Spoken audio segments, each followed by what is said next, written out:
उड़ीसा की तरफ से नमस्कारम। इसलिए नमस्कारम इसलिए क्योंकि भारत जो है और ये भारत का महापर्व है, तो सभी की तरफ से जोहार होना चाहिए था, सभी की तरफ से नमस्कार होना चाहिए था, सभी की तरफ से प्रणाम होना चाहिए। और खास करके गोवा की तरफ से गुड मॉर्निंग इसलिए कि जैसे बच्चा सब देख लियो सभी के देख लियो इंग्लिश में भाषण देते, बहुत अच्छे बात हो कि इंग्लिश भी सीखे चाहिए। अब एक जितना भी एक महोदया सब खास करके महोदया शायद इस शब्द के तोने जाने तक हिंदी के बहुत अच्छा रूपांतरण हो, लेकिन मिस को है तोने मैडम को है मैम को है अगर हम महोदया सबसे संबोधित कर रहे हैं। तो महोदया सबसे एक गुजारिश है कि कोई भी चीज अपने बच्चों में बच्चों में डालने से पहले एक काम कीजिएगा कि सुधार पहले में कीजिएगा, पहले अपने में कीजिएगा। जैसे कि एक गांधी जी बहुत अच्छा बात कर रहे थे। एक महिला थी, उसका एक बच्चा था। बच्चा क्या करता था कि बहुत चीनी खाने का उसको लत था, चीनी खाने का लत था। तो उसकी माँ उससे परेशान थी। माँ गांधी जी के पास लेके गई। जब गांधी जी के पास लेके गई तो गांधी जी ने कहा कि अगला सप्ताह उसको लेके आना। फिर अगला सप्ताह जब वो महिला बच्चे को गांधी जी के पास लेके आई तो फिर गांधी जी ने कहा कि अगला सप्ताह लेके आना। जब दूसरा सप्ताह भी माँ लेके अपने बच्चे को गई फिर उसको टाल दिया गया। फिर गांधी जी बोलते हैं कि अगला सप्ताह लेके आना। इस तरह से गांधी जी ने लगभग उस महिला को 2 महीने तक घुमाया। जब 2 महीने घुमाया तो एक दिन वो बच्चा को फिर से उसकी माँ लेके गई गांधी जी के पास। तो गांधी जी ने उस बच्चे से कहा कि बाबू तुम अभी बालक है, अगर अभी चीनी खाएगा तो तुमको डायबिटीज हो जाएगा, शुगर हो जाएगा, बीमार हो जाएगा और तुम आने वाली पीढ़ी को, आने वाले जनरेशन को या अपने माँ को कुछ नहीं दे पाएगा। इतना समझाते हैं, इसलिए तुम चीनी खाना छोड़ दो। तो जब बच्चा गया अपना घर तो 1 सप्ताह के अंदर रिजल्ट आया कि चीनी खाना छोड़ दो। तो गांधी जी फिर बच्चे को लेकर आए गांधी जी के पास कि जब आप एक ही बार में इस बच्चे ने चीनी खाना छोड़ दिया तो आप पहले एक बात तो पहले भी बोल सकते थे। तो गांधी जी ने एक बात बहुत अच्छा कहा कि मीठा खाने का लत हमें भी था, चीनी खाने का लत हमें भी था। तो मैंने उस बच्चे में पहले अपने में मैंने सुधार किया, पहले अपने चीनी खाना छोड़ा, उसके बाद इस बच्चे को एडवाइस दिया, तभी उन्होंने फॉलो किया, यानी मेरा अनुसरण किया। तो इन महोदया यानी मैडम यानी मैम से कहेंगे, गुजारिश रहेगी, रिक्वेस्ट रहेगा कि कोई भी बच्चों में अगर आप कोई भी गुण देते हैं, कोई गुण देना चाहते हैं, संस्कार देना चाहते हैं, तो पहले अपने अंदर इम्प्लीमेंट कीजिए, अपने अंदर बदलाव कीजिए, तभी उन बच्चों में सुधार हो सकता है। उसके साथ साथ ही आज हम ये शिक्षक एकेडमी है, शिक्षकों का एकेडमी है। बच्चे तो शायद हमारी बातों को समझ ना सके, अभी कुछ सालों बाद समझेंगे। तो महोदया से ये रिक्वेस्ट रहेगा कि हम आज केवल शिक्षा के बारे में बात करें। आज देखिए हमारी शिक्षा व्यवस्था जो है बहुत ही धरातल यानी निचले स्तर पर चली गई। पूरे भारत की शिक्षा व्यवस्था जो है उसमें झारखंड का सबसे खराब शिक्षा व्यवस्था आता है, बिहार सबसे करप्ट शिक्षा व्यवस्था में, उसके बाद झारखंड का नंबर आता है। इस शिक्षा व्यवस्था को कैसे सुधरे, पहले अपने अंदर सुधारना पड़ेगा। 3 तरह के ऋण होते हैं, एक मातृ ऋण होते हैं, एक पितृ ऋण होता है, एक ऋषि ऋण होता है। मातृ ऋण होता है कि अगर हम दान देके अगर चुकाना चाहे किसी की मदद करके तो चुका सकते हैं।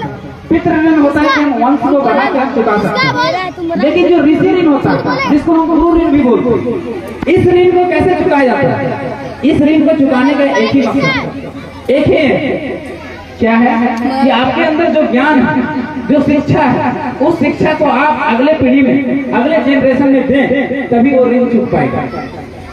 ये और शिक्षा में भी यही कहा जाता है। अब अगर इतिहास के शास्त्रों को उठा के देखें तो उसमें भी कहा जाता है कि विद्या ददति विनय, यानी विद्या विनय देती है। विनय यानी ज्ञान, ज्ञान से पात्रता आती है। पात्रता यानी आप कितना क्वालिफाइड है, पात्रता से क्या सर्टिफिकेट, सर्टिफिकेट से क्या नौकरी, नौकरी से क्या धन, और धन से आपका विकास होता है, सामाजिक विकास होता है, राजनीतिक विकास होता है, सांस्कृतिक विकास होता है। तो सब चीजें जो मूलभूत चीजें हैं वो कहाँ से जुड़ी हुई? शिक्षा से जुड़ी हुई।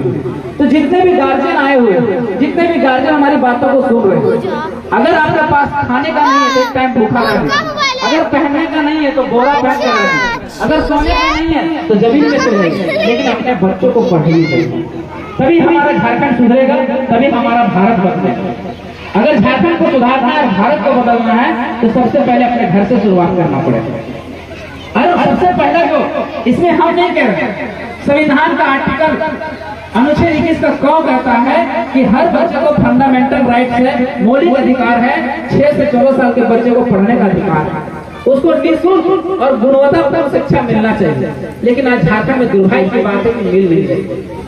हमारे स्कूलों में, हमारे सरकारी स्कूलों में कम से कम 250-300 बच्चों पर एक टीचर है, जबकि एजुकेशन पॉलिसी यानी शिक्षा नीति कहती है कि 30-35 बच्चों में एक टीचर होना चाहिए।